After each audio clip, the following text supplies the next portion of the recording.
Alright, what's up guys? This is the deck I took to my first Nexus night. I played Lee Sin, and then I also chose this as my unit card.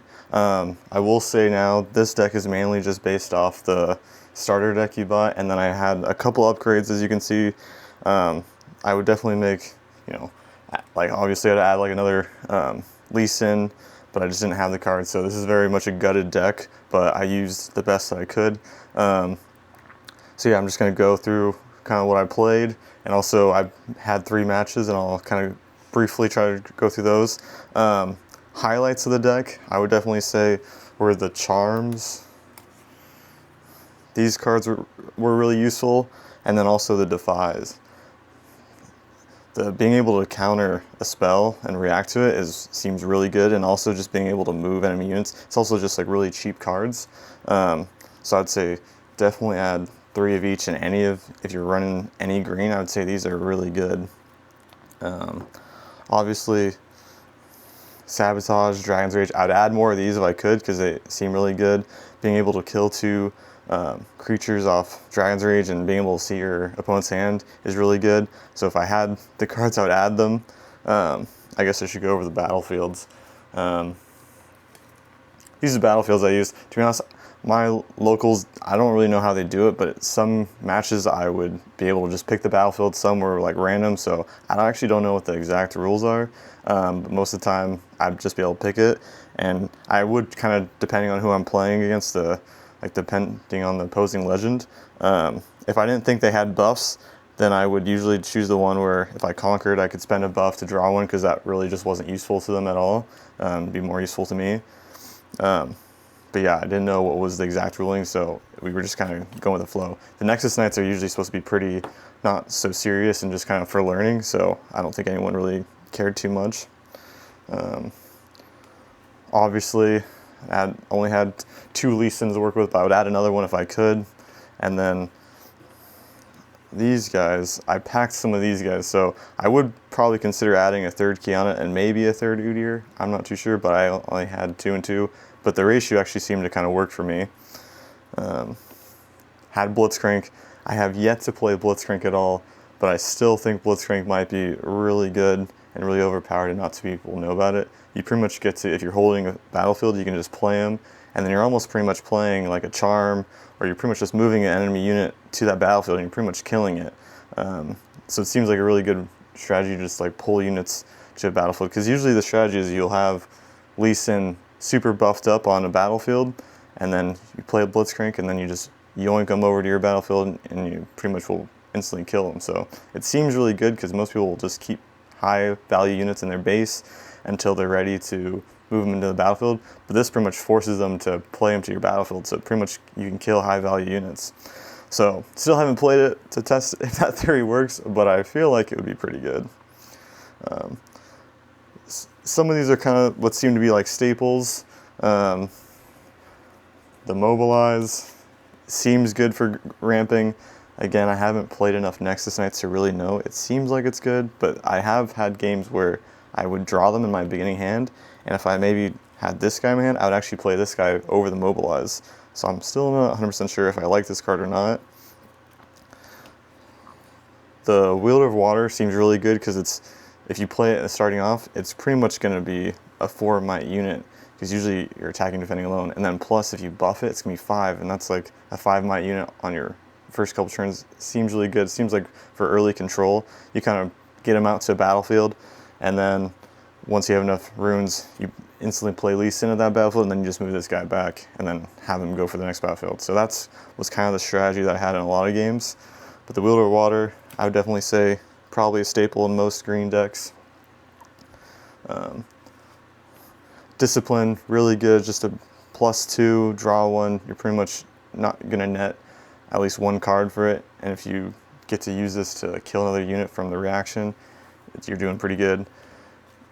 I added these cards in here because I thought I'd go up against a lot of Victors, but I didn't. This is just a deal $1 units at battlefield. It seems like it'd be really good against Victor because they'd have a lot of tokens, but I actually haven't gone against a Victor to really know. But it seems good. It's also only 1 cost and you can react to it. There's also other niche things, like if there's a high might monster that you need to just deal 1 damage to. You can deal 1 damage to it and then send your monsters into the battlefields. So sometimes that 1 damage does help, and it's only 1 cost, so it seems pretty good. Some things I would probably remove from the deck is actually these cards here.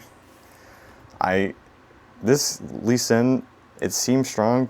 It seems like if you have a really wide board, then giving 2+ to all the other buff units seems really good, but I just never had that scenario where it was good. I thought this would be good because you're pretty much hiding it for, you know, the 1 energy cost, and then you're pretty much getting a 3 might. But again, it just never seemed to work out where I needed that 3 might monster. I think I would prefer probably other cards, and so I'd probably take this one out. And then also this one, I just never really needed to have a ready unit as soon as I played it. I think this deck is a little bit more of a slower build in your base and then move out to the battlefield, so having such a quick card just didn't seem too useful most of the time. I'm still playing around with it, but I would definitely probably look to replace these cards over here. In regards to the matches I had, my first match actually for the next night was against the Kaisa, that pretty much the tier 1 deck, and I pretty much got destroyed pretty fast. I think it was like 2-8. I had 2 points, they had 8 points, and they pretty much took control early. I never gone against the Kaisa deck. I didn't know any of the cards, what the Kaisa cards did, so it was a good learning experience on knowing what to go up against.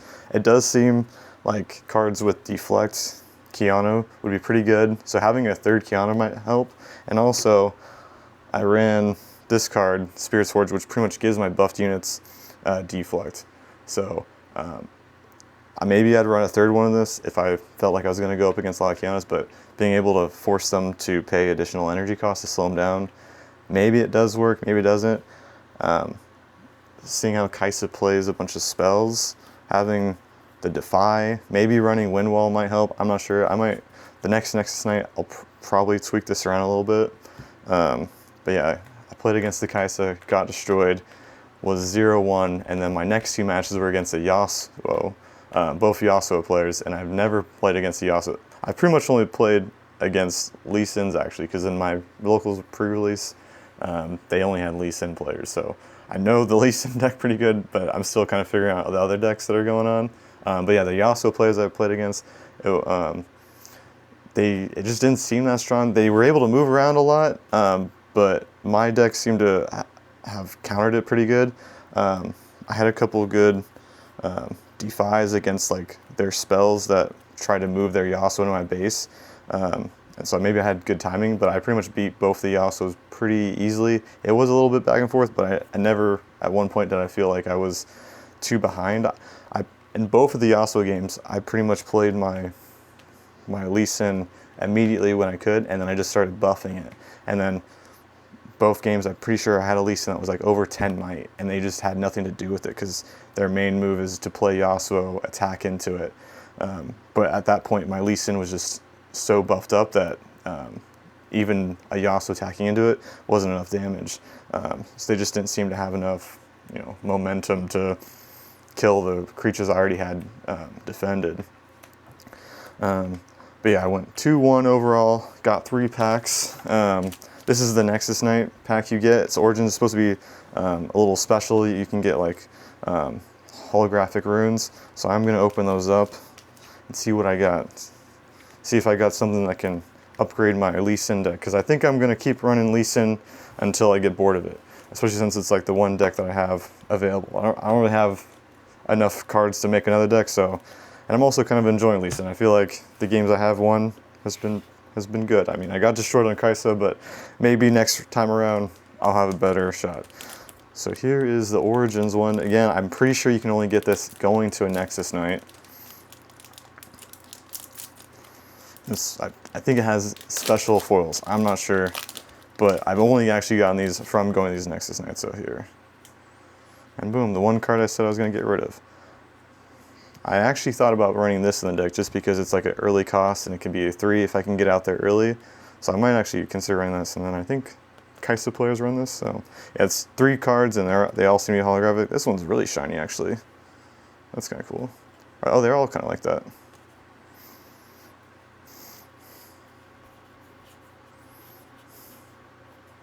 Oh, yeah, look, I did get a legend unit Jinx and Darius. So maybe I'll be able to trade for this for other stuff.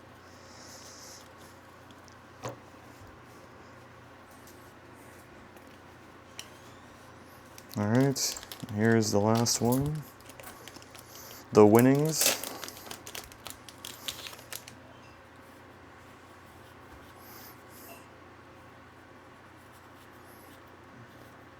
Oh, Cows Aeons. Alright, nothing too crazy. Maybe I'll be able to trade for this for some other stuff. Whoops, dropping cards. Well guys, that's about it. Also, if you guys are interested in custom mats, my friend does these custom mats. You can see the mat that I'm using is all custom. He hand draws his own mats. And so if you guys are interested in getting a mat like this, that you'll have a one-of-a-kind, handmade with love, you know, I will put my email in the description. If you guys, you can send me an email and we can kind of talk about the design that you guys would want. But if you guys want a one-of-a-kind one, be unique at your local game store, no one else will have a mat that you have. It would be one of one. I can get you hooked up. My friend makes them. He's a art major and he makes these custom mats and they're really cool. I pretty much told him I wanted Gnar, Olaf, and then this is from Yu-Gi-Oh! But pretty much just tell me what kind of mat you want and we'll kind of work with you with some ideas. We'll shoot you back some concepts, but we can make you a custom mat. And also, if you want something on the side to count the points, you want to see that, we can do all that. So, because it's all pretty much going to be handmade. So I'll leave my email in the description if you want to shoot me an email and we can talk about it. All right, guys.